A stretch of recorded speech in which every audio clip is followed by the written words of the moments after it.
तो झारखंड में एक बांग्लादेशी रोहिंग्या को रहने नहीं देंगे। राष्ट्र, धर्म, संस्कृति, समाज इसके साथ कोई समझौता नहीं होगा। 1932 लाएगा। हेमंत सोरेन जी भी ला रहे थे, 5 साल हो गया ना उनका कार्यकाल, लाए क्या?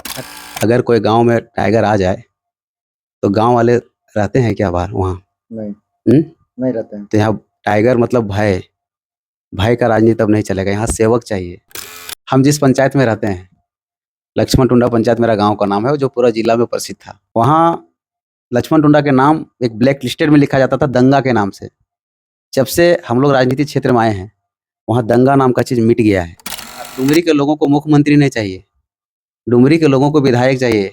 जो व्यक्ति से आप फोन में बात नहीं कर सकते हैं, उनसे बात करने के लिए उनका चेला चपाटी से भी संपर्क करने के लिए आपको सोचना पड़ेगा। तो वैसा जनप्रतिनिधि नहीं चाहिए। वैसा जनप्रतिनिधि चाहिए जो रात को 12 बजे फोन करे तो हाँ बोलिए भाई कहाँ है, उनके लिए 12 बजे खड़ा रहे। नमस्कार, जोहार। अभी मैं डुमरी विधानसभा क्षेत्र में हूं और हमारे साथ सुरेंद्र साहू जी हैं। और अभी चर्चा का विषय बना है डुमरी विधानसभा। जयराम महतो पूरे सोशल मीडिया में अभी चर्चा, भाषा खतियान आंदोलन में चेहरा बना है और सबसे ज्यादा वोट लाए हैं डुमरी विधानसभा से। और वो कह रहे हैं कि हम यहीं से लड़ेंगे क्योंकि उनको डर है कि हम चुनाव जीत पाएंगे कि नहीं जीत पाएंगे, इसलिए डुमरी से लड़ेंगे।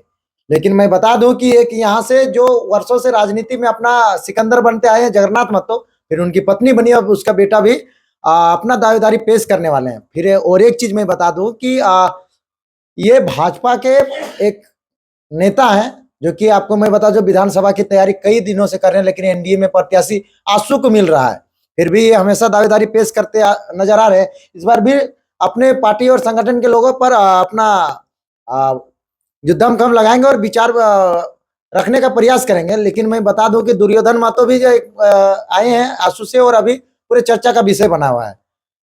मतलब कि जयराम महतो, राजू महतो, दुर्योधन महतो, उसके बाद और भी 2-3 और भी महतो उम्मीदवार हैं जो कि निर्दलीय प्रत्याशी, एक अच्छा खासा डुमरी विधानसभा क्षेत्र में 20-40 हजार लोग उनको जानते हैं और पसंद करते हैं। लेकिन अब बात आती है कि बेस समाज से आने वाले और ये भाजपा के नेता, जो कि कहा जाता है कि अगर आंसू को पेक वोट मिलना तो लाजमी है अगर एनडीए प्रत्याशी है तो आज जानने का प्रयास करते हैं कि ये जो पेक वोट होती है जो भाजपा का, और जिस तरह से यहाँ पूरा डुमरी विधानसभा में कुर्मी बहुल क्षेत्र है और पूरा उम्मीदवार जो है पूरे क्षेत्र में सिर्फ कुर्मी नेताओं का, और कुर्मी नेता जो भी कह सकते हैं का ही भरमार है। जब आ जाती है आप लोग भाजपा के वोट किधर जाएंगे? अगर आपको भाजपा से उम्मीदवार देती है तो आप तो ये लाजमी है कि आंसू और भाजपा का रहेगा तो ऑटोमेटिक रहेगा। लेकिन अगर भाजपा के आप नहीं लड़े या फिर टिकट नहीं दिया गया, अगर आप चुनाव लड़ जाते हैं तो क्या लगता है कि यहाँ का माहौल किस तरह का होगा? लोग किधर जाएंगे भाजपा के जो वोटर्स हैं? देखिए, सबसे पहले आप जो बोले कि महतो बहुल क्षेत्र है, मैं सिरे से खारिज करता हूँ, क्योंकि हम राष्ट्रवादी विचारधारा के लोग हैं, हिंदुत्व विचारधारा के लोग हैं। तो हम लोग को यह शब्द नहीं बोलना चाहिए। यहाँ तो स्पष्ट रूप से ये कहना चाहिए कि हिंदू बहुल क्षेत्र है, और हिंदू बहुल क्षेत्र है। और दूसरी चीज़ आप बोलें कि कहाँ ये वोट कहाँ जाएगा, तो जो वोटर है वो उनके दिमाग में एक ही चीज़ चलता है कि जो हिंदुत्व की बात करेगा, जो राष्ट्र की बात करेगा, जो हमारे हर सुख दुख में हमारी जो परेशानियाँ आती है, हिंदुत्व की जहाँ मामला आता है, जहाँ उनके धर्म वहाँ संस्कृति में आघात पहुँचती है, उस पर कोई पहुँचाने वाले के विरुद्ध कौन लड़ता है, वह वोट उसके तरफ जाएगा। अच्छा, अभी जिस तरह से मामला आ रहा है कि बांग्लादेशी घुसपैठी पूरे झारखंड में का ट्रेंड चल गया पूरे भारत में, तो इस पर आप लोगों का क्या बयान है? देखिए, हमने बांग्लादेशी रोहिंग्या जो मामला आया है उसका कड़ा हम लोग एक्शन पहले भी लिए हैं, कड़ा विरोध किया। हम लोग रोड पे भी उतरे हैं। एक ऐसा मामला आया था इसरी बाजार में भी हम लोग सड़क पे उतरे हैं, और काफ़ी लोग हम लोग उतरे थे, जो कुछ लोग यहाँ थे जो भागा गया है। और हमारा बस चले तो झारखंड में एक बांग्लादेशी रोहिंग्या को रहने नहीं देंगे।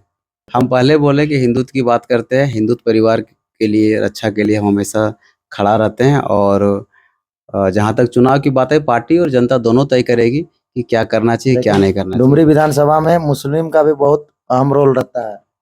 तो है तो अपना काम करे वो, हमको क्या दिक्कत है? हम थोड़ी कह रहे हैं कि वो अपना काम नहीं ऐसी जी उम्मीदवार देते हैं यहाँ, तो देना भाई, उसमें कौन सा दिक्कत है?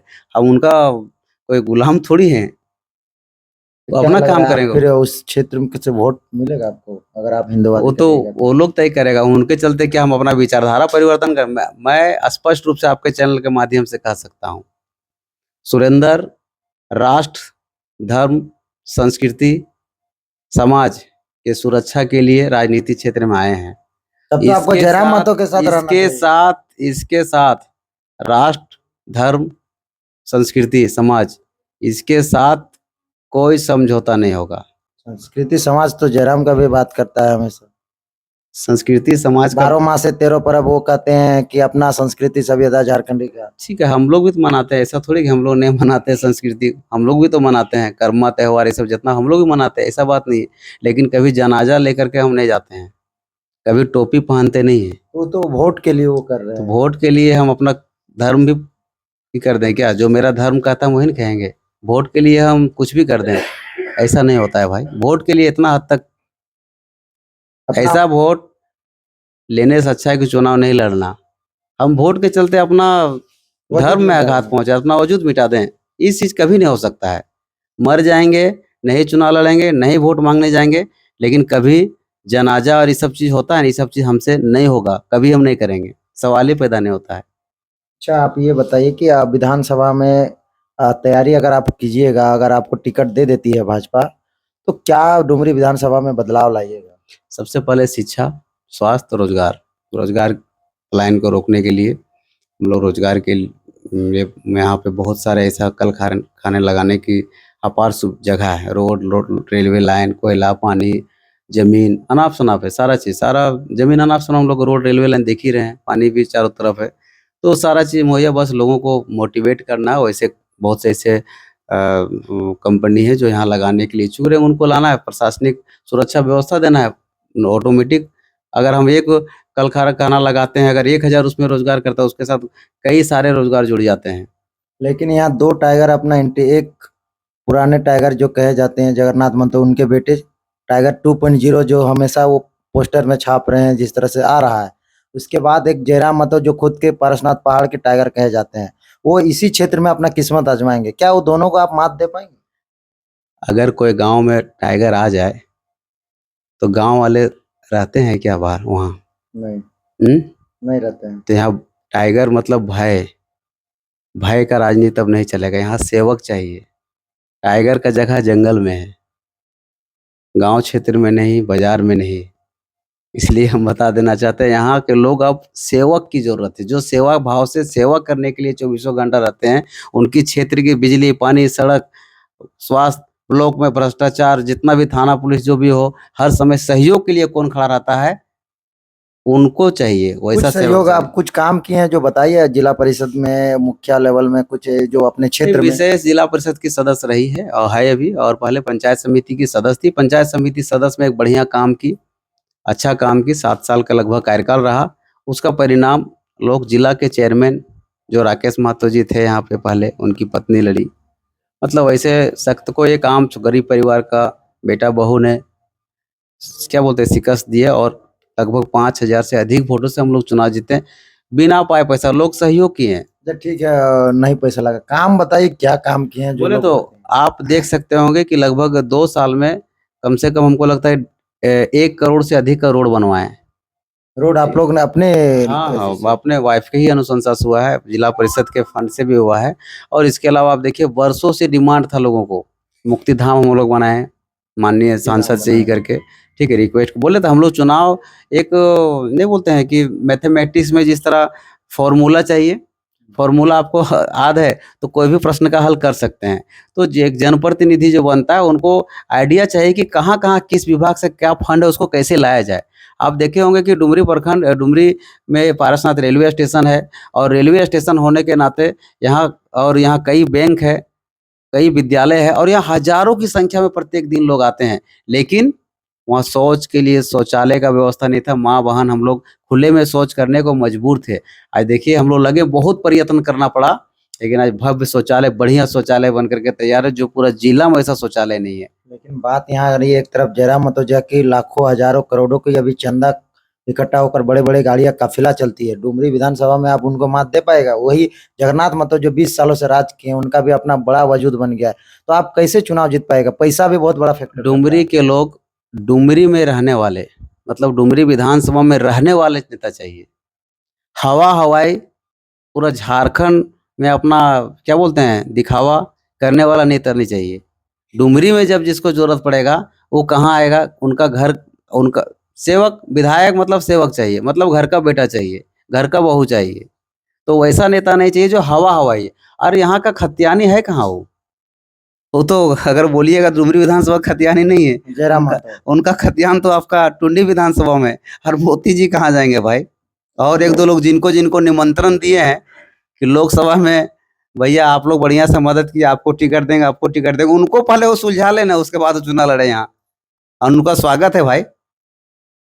बोले अब आपके चैनल के माध्यम से हम कहते हैं अगर है उनमें हिम्मत तो घोषणा करने में लेट क्यों? कर देना, डुमरी से चुनाव लड़े, पता चल जाएगा, चिंता करने की क्या बात मतलब है? आप लोग भी न्योता दे रहे हैं कि जयराम महतो यहीं से अगर चुनाव हिम्मत है तो घोषणा करे, मैं चुनौती देता हूं उनको, घोषणा करे, देर आपको क्यों? आपको इतना मतलब कॉन्फिडेंस कैसे है? क्योंकि वो उनका अच्छा फैन फॉलोइंग है, गाड़ी काफिला वीडियो वगैरह चलता है अच्छा। यहाँ के लोगों को काफिला वाला पसंद नहीं है, लोकलिटी कह करके लोग लोगों को सपना खतियान दिखाए। लागू करेगा, 1932 लाएगा। हेमंत सोरेन जी भी ला रहे थे, 5 साल हो गया ना उनका कार्यकाल, लाए क्या? खतियान लागू करना ठीक है, 1900 अच्छा, आप बनिएगा तो डुमरी का विधायक के बनिएगा, जयराम महतो अगर यहाँ से जीत के जाते तो मुख्यमंत्री तो बनेंगे। डुमरी के लोगों को मुख्यमंत्री नहीं चाहिए, डुमरी के लोगों को विधायक चाहिए। जो व्यक्ति से आप फोन में बात नहीं कर सकते हैं, उनसे बात करने के लिए, उनका चेला चपाटी से भी संपर्क करने के लिए आपको सोचना पड़ेगा। तो वैसा जनप्रतिनिधि नहीं चाहिए, वैसा जनप्रतिनिधि चाहिए जो रात को 12 बजे फोन करे तो हाँ बोलिए भाई कहाँ है, उनके लिए 12 बजे खड़ा रहे। अच्छा वो ठीक है, जगन्नाथ महतो इतना काम किए हैं, उनका बेटा अभी खड़ा हो रहा है, उनको कैसे टक्कर दे पाइएगा? राजू जी अपने पिताजी जो हम लोग के बीच अभी नहीं है, उनका चर्चा करना, उनके नाम पर वो चुनाव लड़ेंगे, अपने नाम पर नहीं। हम लोग तो अपने नाम और अपने कर्म से जाने जाते हैं। हमारा कोई बैकग्राउंड, राजनीतिक बैकग्राउंड नहीं है। मेरे बाप दादा कोई विधायक, सांसद या कोई राजनीतिक क्षेत्र से नहीं रहे हैं। आप लोग शुरुओं से हैं, पहले पंचायत समिति, फिर जिला परिषद, फिर विधानसभा। तो क्षेत्र के लोग तय करेंगे, अगर उनको लगता है कि इनका कार्य क्षेत्र बढ़िया है तो तय करेंगे लोग। लेकिन जयराम महतो पहले लोकसभा लड़े, फिर विधानसभा लड़ रहे हैं। अब धीरे धीरे फिर जिला परिषद में आ जाएंगे, फिर मुखिया में आ जाएंगे। तो क्या क्या लगता है कि फ्रेश पॉलिटिक्स कैसे किया जा सकता है? देखिए, लोगों को बहका चहका करके, बड़ा बड़ा बातें कर करके आप चुनाव एक बार बहका चहका कर वोट ले जा सकते हैं। हम लोग जिला परिषद पंचायत समिति चुनाव जीते थे, उसका भी एक मैंने संकल्प पत्र जारी किए थे। उस संकल्प पत्र हम लोगों को बोले थे रखिएगा, यह काम पूरा करेंगे तो फिर वोट दीजिएगा। और अभी फिर जिला परिषद में से चुनाव लड़ी, उसका भी एक संकल्प पत्र बनाए थे। आप संकल्प पत्र देख सकते हैं। संकल्प पत्र में जो जो चीज़ लिखे हैं 50% से अधिक काम हो गया, मतलब 2 साल में ही। अभी 3 साल बाकी है, तो सोच सकते हैं। तो हमने जो कहता है, मैं जो कहता हूँ सो करता हूँ। सुरेंद्र जी, आप बोलते हैं कि हम हिंदू रक्षक हैं, हिंदूवादी हैं, हिंदुओं के लिए क्या विशेष कुछ आप इस डुमरी विधानसभा का सौगात दीजिएगा? सबसे पहले मैं बढ़िया सरस्वती शिशु मंदिर बनवाऊंगा, अगर वैसा मौका मिले तो सरस्वती शिशु मंदिर बनवाऊंगा, ठीक है, ताकि जो हमारे संस्कृत भाषा, जो वेद इस पुराण सब लिखा गया है, उसका पढ़ाई, इतिहास में जो बहुत सारा ऐसा चीज़ है उनका ज्ञान मिले। और उसके अलावा जितना भी शमशान घाटें हैं वहाँ पे मुक्ति धाम बनाऊंगा। हर पंचायत में ज्ञान मंदिर, जिसको पुस्तकालय के रूप में भी बोला जा सकता है, ज्ञान मंदिर, विद्या मंदिर, उस तरह करके हम लोग काम मतलब करेंगे। उसमें शिक्षा भी ग्रहण कर सकते हैं। बिल्कुल शिक्षा ग्रहण कर सकते हैं। अच्छा, ये और ये जिस तरह से मॉब लिंचिंग की मामलाएं आती है, इस पर आप कुछ ऐसे करिएगा? देखिए, हम जिस पंचायत में रहते हैं, लक्ष्मण टुंडा पंचायत मेरा गांव का नाम है, जो पूरा जिला में प्रसिद्ध था। वहाँ लक्ष्मण टुंडा के नाम एक ब्लैक लिस्टेड में लिखा जाता था दंगा के नाम से। जब से हम लोग राजनीतिक क्षेत्र में आए हैं, वहाँ दंगा नाम का चीज मिट गया है। मतलब कि मुसलमान भी आराम से अभी रह रहा है। ठीक है, मैं जहाँ रहूँगा, मैं जहाँ राजनीतिक क्षेत्र में हूँ, अशांति फैलाने वाले की जगह कानूनी स्तर पर जेल पे रहेगा। और शांति का माहौल जो बनाए रखेगा, उसके लिए दिल खोल करके हम लोग सहयोग भी करते हैं, उसके साथ खड़ा रहते हैं, चाहे वो किसी जाति धर्म का हो। मतलब जब से राजनीति में आए ये सब मामला होना बंद हो गया। झेलते हैं, ये सब चीज झेलते आए हैं, बहुत चीज करते हुए, लेकिन डू एंड डाई चुनाव शांत। लड़िएगा 24 में। पार्टी तय करेगी, जनता तय करेगी। चलिए ये कह रहे हैं कि पार्टी तय करेगी, जनता तय करेगी, भाजपा से हैं। और लेकिन मैं बता दूं, भले ये अपना खुलकर नहीं बता रहे हैं, इनके समर्थक सोशल मीडिया में काफी चर्चा का विषय बना के रखे हैं कि इस बार सुरेंद्र साहू डुमरी विधानसभा के भावी उम्मीदवार होंगे। लेकिन ये चर्चा का विषय ये भी है, आप लोग कमेंट बॉक्स में बताएं कि डुमरी विधानसभा में जिस तरह से एक तरफ जयराम महतो, एक तरफ राजू महतो यानी कि अखिलेश, और एक दुर्योधन महतो और कई और भी महतो कैंडिडेट हैं, और पहली बार फिर एक भाजपा के कार्यकर्ता हैं और सक्रिय कार्यकर्ता हैं जो कि सुरेंद्र साहू, ये भी अपना दमखम लगाएंगे। देखना ये दिलचस्प होगा कि लोग किसको वोट करेंगे और कौन यहाँ पर बाजी मारेंगे। समय देने के लिए बहुत बहुत धन्यवाद। धन्यवाद।